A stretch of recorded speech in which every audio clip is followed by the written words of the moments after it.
Find the average of all the odd numbers from 1 to 67, অর্থাৎ 1 থেকে 67 পর্যন্ত অযুগ্ম বা বিজোড় সংখ্যার গড় কত, এটা কোশ্চেনে জিজ্ঞেস করেছে। তো বিজোড় সংখ্যা এখানে 1, 3, 5, 7, 9 এইভাবে 67 পর্যন্ত লিখে সবকটা সংখ্যাকে যোগ করে যতগুলো বিজোড় সংখ্যা তত দিয়ে ভাগ করলে আমরা গড় পাবো। কিন্তু এইভাবে পরীক্ষার সময় করলে সময় অনেক বেশি লাগবে। সেক্ষেত্রে আমরা প্রথম বিজোড় সংখ্যা 1 লিখব আর শেষ বিজোড় সংখ্যা 67 লিখব, এদেরকে যোগ করব। যোগ করার পর আমি যেহেতু দুটো বিজোড় সংখ্যা নিয়েছি, তাই এই যোগফলটাকে 2 দিয়ে ভাগ করলে আমরা গড় পেয়ে যাব। তো 1-এর সাথে 67 যোগ করলে 68 হয়, 68/2 মানে 68-এর অর্ধেক বা 68-কে 2 দিয়ে ভাগ করলে বা কাটাকুটি করলে 34 হয়। তো এই 34 গড় হয়ে যাবে, এটাই সঠিক উত্তর, যেটা আছে অপশান বিতে। অপশান বি হয়ে যাবে সঠিক উত্তর। 1 ঘন্টায় একটি নৌকা স্রোতের অনুকূলে মানে স্রোতের দিকে 11 কিলোমিটার প্রতি ঘন্টা বেগে এবং স্রোতের প্রতিকূলে মানে স্রোতের বিপরীত দিকে 5 কিলোমিটার প্রতি ঘন্টা বেগে যায়, তাহলে স্থির জলে নৌকার গতিবেগ কত? তো এই স্থির জলে নৌকার গতিবেগ বের করার ফর্মুলা হচ্ছে অনুকূলে বেগ যোগ প্রতিকূলে বেগ বাই 2। যদি কোশ্চেনে স্রোতের গতিবেগ কত জানতে চাইতো, সেক্ষেত্রে এখানে মাঝখানে মাইনাস হতো। যাই হোক, কোশ্চেনে অনুকূলে বেগ আমাদের বলেছে কত, 11 কিলোমিটার প্রতি ঘন্টা, তাই অনুকূলে বেগের জায়গায় 11 লিখেছি, প্লাস প্রতিকূলে বেগ কোশ্চেনে বলেছে 5 কিলোমিটার প্রতি ঘন্টাতে প্রতিকূলে বেগের জায়গায় 5 লিখেছি, বাই 2 যেরকম আছে লিখে দিলাম। 11-এর সাথে 5 যোগ করলে 16/2 মানে 16-কে 2 দিয়ে ভাগ করলে বা কাটাকুটি করলে 8 হয়। তাই স্থির জলে নৌকার গতিবেগ হয়ে যাবে 8 কিলোমিটার প্রতি ঘন্টা। অপশন সি হয়ে যাবে সঠিক উত্তর। কোশ্চেনে বলেছে সি একা একটি কাজের 2/10 অংশ করে 4 ঘন্টায়, ডি একা ওই কাজটির 2/5 অংশ করে 5 ঘন্টায়। যদি তারা দুজনে একসাথে কাজটি করে, তাহলে ওই কাজটির 13/20 অংশ তারা কত ঘন্টায় করবে? পুরো কাজ বলতে আমরা এক অংশ ধরেই অঙ্কগুলো করি।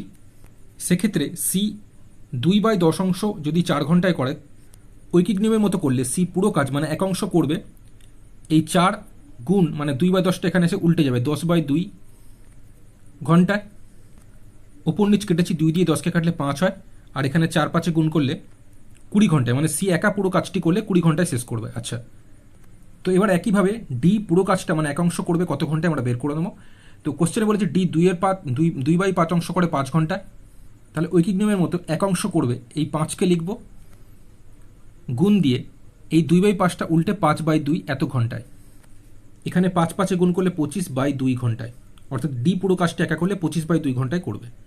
এবার কোশ্চেনে বলেছে যদি তারা দুজনে একসাথে কাজটি করে মানে সি আর ডি দুজনে যদি একসাথে কাজ করে, তো 13/20 অংশ তারা কত ঘন্টায় করবে? তো প্রথমে আমরা সি 1 ঘন্টায় কাজ করবে কত অংশ আর ডি 1 ঘন্টায় কাজ করবে কত অংশ, এটাকে যোগ করে দেবো। ঠিক আছে, তো সেক্ষেত্রে মনে রাখবে সময় যেটা তার অনন্যক মানে 20 ছিল, এটাকে 1/20 করে দিলে সেটাই হয়ে যাবে সি এর 1 ঘন্টায় কাজের পরিমাণ মানে 1/20 অংশ।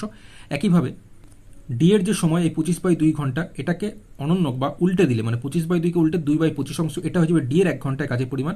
তাহলে দুজনে একসাথে 1 ঘন্টায় কতটা কাজ করবে? 1/20 অংশ যোগ 2/25 অংশ। তাহলে সময়কে এইভাবে উল্টে দিলে অংশ হয়ে যাচ্ছে। এবার এখানে নিচে দেখো 20 আর 25-এর লসাগু যদি করি 100 হয়, যেহেতু 20 গুণ করলে 100 তাই 1 5 প্লাস 25 4 যেহেতু গুণ করলে 100 হয় তাই 2 4 গুণ করলে 8 লিখেছি। এবার এই 5-এর সঙ্গে 8 যোগ করলে 13/100 অংশ। তার মানে এরা দুজনে একসাথে 13/100 অংশ কাজ করছে 1 ঘন্টায়। কোশ্চেনে জিজ্ঞেস করছে কাজটির 13/20 অংশ করবে কত ঘন্টায়। তো সেক্ষেত্রে এখানে আমরা ঐকিক নিয়মে যদি করি, তাহলে 1 অংশ কাজ করবে 1 গুণ 13/100টার দিকে আসলে উল্টে যাবে মানে 100/13 ঘন্টায়। কোশ্চেনে জিজ্ঞেস করেছে এই 13/20 অংশ করবে কত ঘন্টায়। সেক্ষেত্রে এই 13/20 সাথে আমি গুণ 100/13 করব। সেক্ষেত্রে এখানে 13 কেটে যাবে, 20 দিয়ে 100কে কাটলে 5 মানে 5 ঘন্টায়। অপশান এ 5 ঘন্টায় হয়ে যাবে সঠিক উত্তর।